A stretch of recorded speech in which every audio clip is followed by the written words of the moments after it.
Hello student chapter हम लोगों का चल रहा है retirement and death of partner और चैप्टर में ऑलमोस्ट लास्ट टॉपिक हम लोग कर रहे हैं in case of death payment to deceased partner.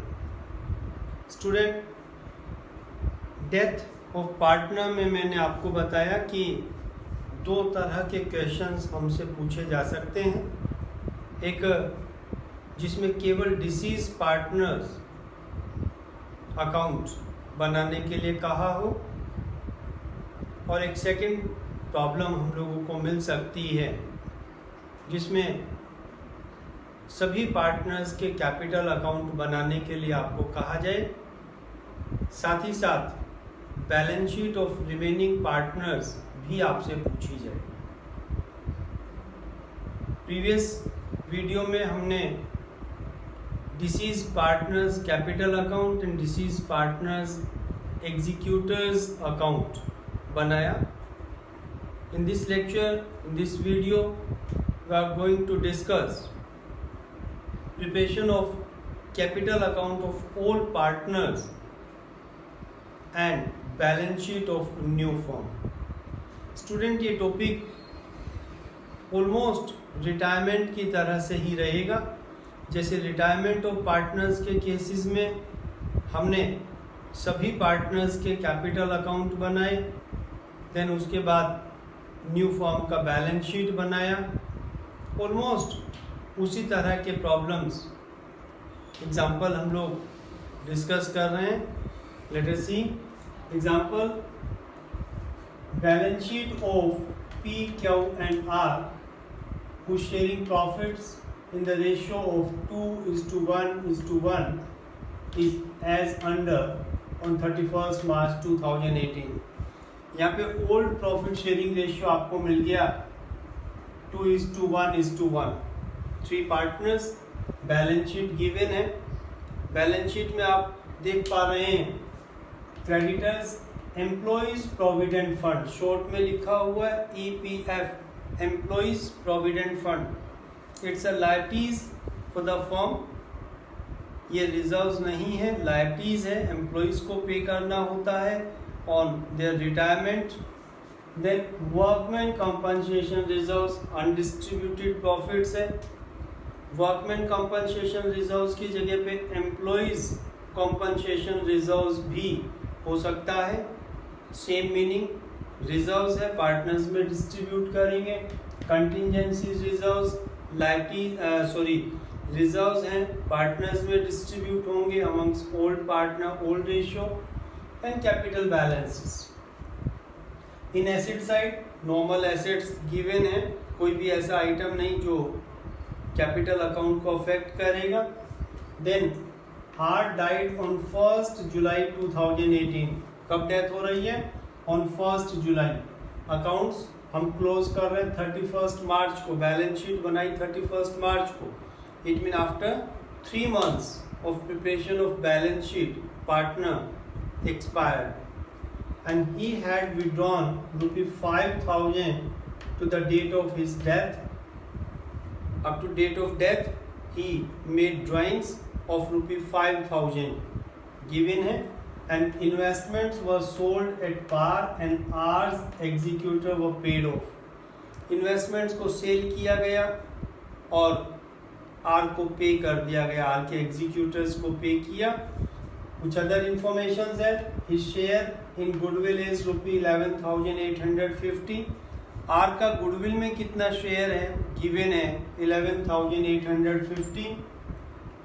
Then share in profits till date of death based on average profit of last 3 years plus 10%। आपको बताया कि share in profits till date of death कैसे calculate करना है, on the basis of average profit of past 3 years, last 3 years plus 10%। पिछले वर्षों के जो प्रॉफिट हैं ये एज्यूम करते हुए कि प्रॉफिट्स इंक्रीजिंग मोड में थे, तो कमिंग ईयर में मीन्स करंट ईयर में जो प्रॉफिट्स होंगे एग्जैक्टली प्रीवियस ईयर वाले नहीं बल्कि उससे 10% एक्स्ट्रा अर्न करेंगे, तो plus 10%। and average profits of last 3 years are given 15,800. Calculate करना होगा. And prepare partners capital account, clearly mentioned है partners capital account, R's executors account and balance sheet of P and Q, balance sheet of surviving partners new forms. Balance sheet आपसे पूछी. Question को करने के लिए solution देखिएगा. हम लोगों को बिकॉज कैपिटल अकाउंट बनाना है, कैपिटल अकाउंट हमने बनाया हुआ है. First of all balance sheet के बेसिस पर balance brought down, P Q are तीनों के कैपिटल के बैलेंसेस हमने नोट किए हैं. देन बैलेंस शीट में आप देख पा रहे हैं, मैंने अभी बताया वर्कमैन कंपनसेशन रिजर्व्स 8000 रिजर्व्स हैं amongst all partner in their old profit sharing ratio distribute करेंगे. ओल्ड रेशियो 2:1, 8000 को 2:1 के रेशियो में डिस्ट्रीब्यूट किया by workman compensation reserves 4000, 2000, 2000. Okay. Same contingency reserves, contingency reserves भी अनडिस्ट्रीब्यूटेड प्रॉफिट्स हैं, पार्टनर्स में distribute करेंगे 12,000 को इन द रेशियो ऑफ 2:1, 6,000, 3,000, 3,000. ये बैलेंस शीट से डायरेक्ट हमने ट्रांसफर किए to partners capital account. Then statement read करिए, ट्रीटमेंट दीजिएगा. आर की डेथ हुई है 1 जुलाई को. 5,000 के उसने ड्राइंग्स किए हैं. ठीक है, drawings debit to bank drawings, direct drawings भी लिख सकते हैं. To drawings 5,000. ओके, 5,000 के ड्राइंग्स आपने नोट किए हैं, डेबिट किया. देन नेक्स्ट आइटम ही शेयर इन गुडविल 11,850. गुडविल में जो उसका शेयर है 11,850. गुडविल का ट्रीटमेंट देने के लिए गेनिंग रेशियो चाहिए, बिकॉज न्यू रेशियो है नहीं, तो ओल्ड रेशियो ही gaining ratio. P Q R, R retire हो गया तो पी और क्यू का जो ओल्ड रेशियो है 2:1 वही उनका गेनिंग रेशियो भी होगा. ओके, तो गेनिंग रेशियो हमारे पास है. शेयर इन गुडविल क्वेश्चन में गिवन है 11,850. 11,850 को 2:1 में डिस्ट्रीब्यूट करके पी और क्यू को डेबिट किया है और आर को हमने क्रेडिट किया. 11,850 को 2:1 में, 2:1 में जब करेंगे तो पी के शेयर में 7,900, क्या उसे वो लेगा 3,950. ये दोनों अमाउंट हमने डेबिट किए गेनिंग सैक्रिफाइसिंग रेशियो में. गुडविल का ट्रीटमेंट पूरे चैप्टर में हम लोग करते रहे हैं. Then next share in profits till date of death हम लोगों को कैलकुलेट करना है on the basis of average profits of last 3 years. Average profits of last 3 years are given 15,800. Share in profits calculate किया है, देखिएगा formula average profits upon months in a year into months till date of death into profit sharing ratio of R plus 10%. ये आपको एक additional बताया plus 10%. Then 15,800 average profits divide by 12 months in a year into 3 till date of death. 31 मार्च को हमने accounts close किए, 1 जुलाई को death हुई. अप्रैल, मई, जून 3 months. ओके, यहाँ पर कैलकुलेट किया 4 डिवाइड किया 3,950 आ जाता है. 3,950 को उसके प्रॉफिट शेयरिंग रेशियो से आर का जो शेयर है 1/4 से मल्टीप्लाई किया 988 आता है. एग्जैक्ट नहीं आएगा, हमने उसको राउंड ऑफ करके लिखा और बिकॉज 10% एक्स्ट्रा बोला तो ये जो शेयर उसका बना इसका 10% 98 टोटल 1086. ये शेयर इन प्रॉफिट्स हमने कैलकुलेट किया 1086. Then by profit and loss suspense account 1086. Okay, इस तरह से share in profits till date of death हमने क्रेडिट में लिखा. बिकॉज यहाँ पर profit sharing ratio old partner remaining partners के चेंज नहीं हो रहे हैं, तो treatment profit and loss suspense account के थ्रू दिया। एंट्री मैंने बताई हुई है आपको प्रीवियस वीडियोस में, profit and loss suspense account debit to deceased partners capital account. Okay, ये ट्रीटमेंट शेयर इन प्रॉफिट्स का। देन यहाँ तक सब हमारा हुआ। अब फाइनली हम लोगों को क्या करना है, फाइनली यहाँ पे आपको बोला गया है कि डेथ हुई and he had withdrawn 5000 drawings हमने नोट किया and investments were sold at par and R's executor were paid off. अब आर के एग्जीक्यूटर को पे करना है। पे करने से पहले हम लोगों को बैलेंस चाहिए। हमने कैपिटल अकाउंट बना लिया। अकाउंट्स का बैलेंस करिएगा। बैलेंस करने पर तीनों के पी का टोटल आया 25, क्यू का टोटल 15, आर का टोटल 27,936। ये टोटल हमने लिखे। देन बैलेंसिंग फिगर, आर का जो बैलेंस आता है 27,936 जो टोटल है, उसमें से 5,000 ड्राइंग्स को लेस किया, ये बैलेंस आ जाता है। और ट्रांसफर करेंगे to R executors account. R executors account में ट्रांसफर किया है। देन आर एग्जीक्यूटर के क्रेडिट में by R's capital account. Execute capital में लिखा आर एग्जीक्यूटर और आर एग्जीक्यूटर में लिखा आर कैपिटल अकाउंट, क्रॉस हो जाएगा। देन रिमेनिंग पार्टनर्स पी और क्यू जो सर्वाइविंग पार्टनर्स हैं, उनका बैलेंस 25,000 माइनस 7,900 17,100। देन क्यू का बैलेंस 15,000 माइनस 3,950 11,050। इस तरह से बैलेंस रिमेनिंग पार्टनर्स के। अब यहाँ पर आर को पे करना है, एग्जीक्यूटर्स को पे करना, ये बैलेंस आ रहा है। पे किया, एंट्री बन जाएगी R executors account debit to bank. Executors account के डेबिट में टू बैंक और पे कर दिया, सेटल हो गया। ओके, बिकॉज पे करने के लिए कहा है, दैट्स वाई हमने यहाँ पर पे किया। अब balance sheet of surviving partners. Balance sheet में एक एक item creditors 21,000 no change. Employees provident fund मैंने बताया लाइबिलिटीज होती है, कोई चेंज नहीं आया 4,000। वर्कमैन कंपनसेशन रिजर्व 8,000 पार्टनर्स में डिस्ट्रीब्यूट किया जा चुका है। कंटिजेंसी रिजर्व 12,000 पार्टनर्स में डिस्ट्रीब्यूट किया जा चुका है। दोनों आइटम्स को यहाँ पर शो नहीं करेंगे। देन कैपिटल के बैलेंसेस, कैपिटल के बैलेंसेस कितने कितने आए, पी का 17,100, देन आर का 11,050, दोनों के capital balances. Okay, in asset side building 26,000 26 no change.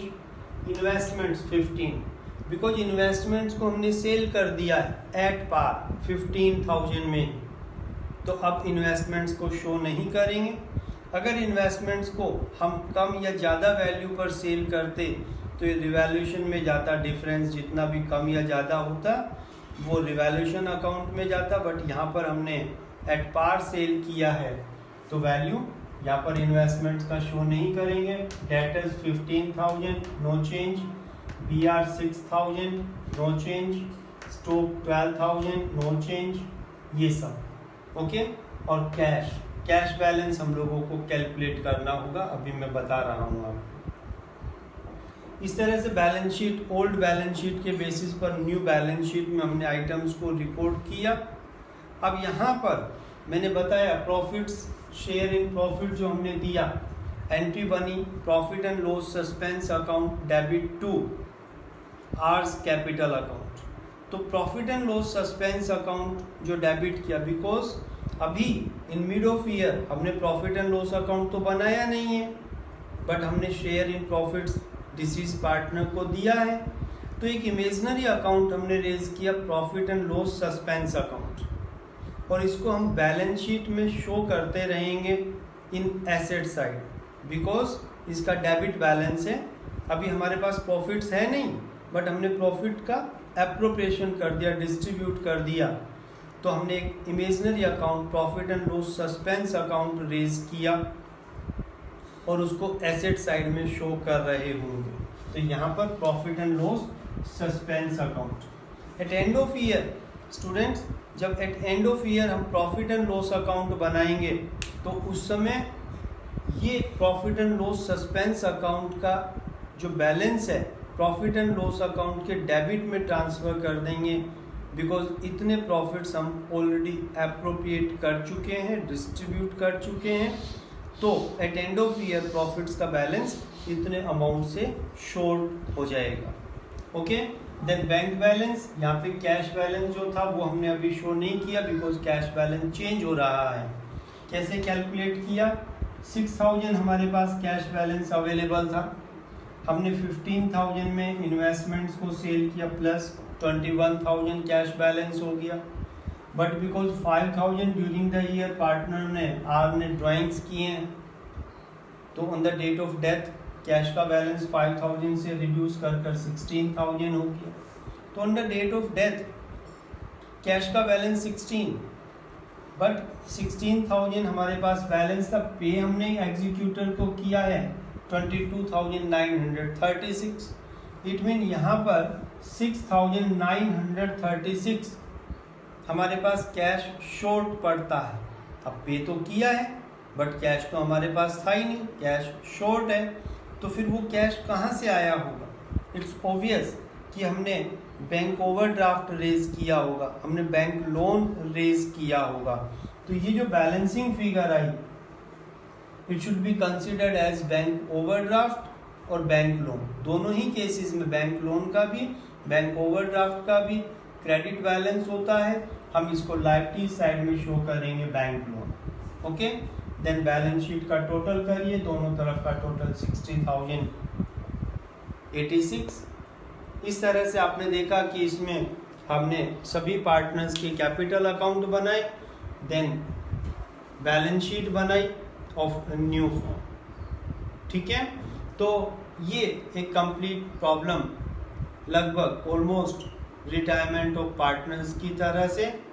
ठीक है, ये सब इस तरह का क्वेश्चन भी आपसे पूछा जा सकता है। आपको नोटिस करना है कि यहाँ पर profit and loss suspense account का बैलेंस शो करेंगे, बट अगर प्रॉफिट शेयरिंग रेशियो चेंज हो रहा होता तो ट्रीटमेंट चूंकि हमने गेनिंग सैक्रिफाइसिंग रेशियो में दिया होता तो फिर वो आइटम यहाँ पर शो नहीं करती। इसी तरह से स्टूडेंट्स याद रखिएगा कि अगर जब हम लोग share in profit till date of death calculate कर रहे होते हैं तो बिकॉज वो प्रीवियस ईयर्स के प्रॉफिट्स के बेसिस पर प्रीवियस ईयर्स के एवरेज प्रॉफिट्स के बेसिस पर कैलकुलेट कर रहे होते हैं। अब प्रीवियस ईयर में अगर फर्म ने लॉस अर्न किया है तो ऑब्वियस है करंट ईयर में भी लॉस ही आएगा।